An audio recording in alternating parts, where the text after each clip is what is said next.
Use deep confident.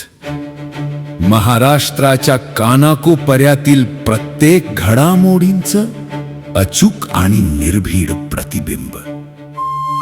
ताज्या राजकारणाच्या बातम्या, शिक्षणातील बदल, गुन्हेगारीवर करडी नजर. सत्य, वेग आणि विश्वास यांचा संगम म्हणजे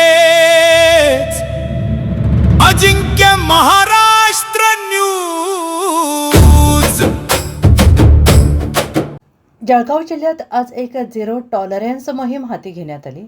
पहाटेपासून हातभट्टी, प्रोहिबिशन आणि सट्टावर संपूर्ण जिल्ह्यात एकाच वेळी कार्यवाही करण्यात आल्या.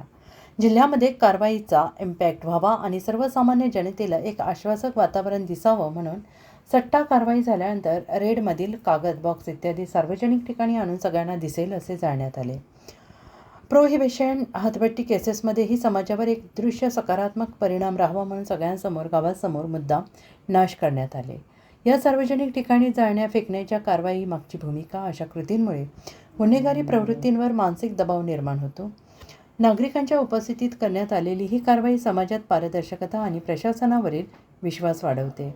विशेषतः युवकांमध्ये व्यसनजुगार आणि अवैध मार्गांविषयी नकारात्मक भावना निर्माण होऊन त्यांना योग्य दिशेने प्रेरणा मिळते. तसेच अवैध कृत्ये कोणाच्याही परिस्थितीत सहन केली जाणार नाहीत हा ठोस संदेश समाजात पोहोचवतो आणि समाजात कायद्याबद्दल आदर निर्माण होतो.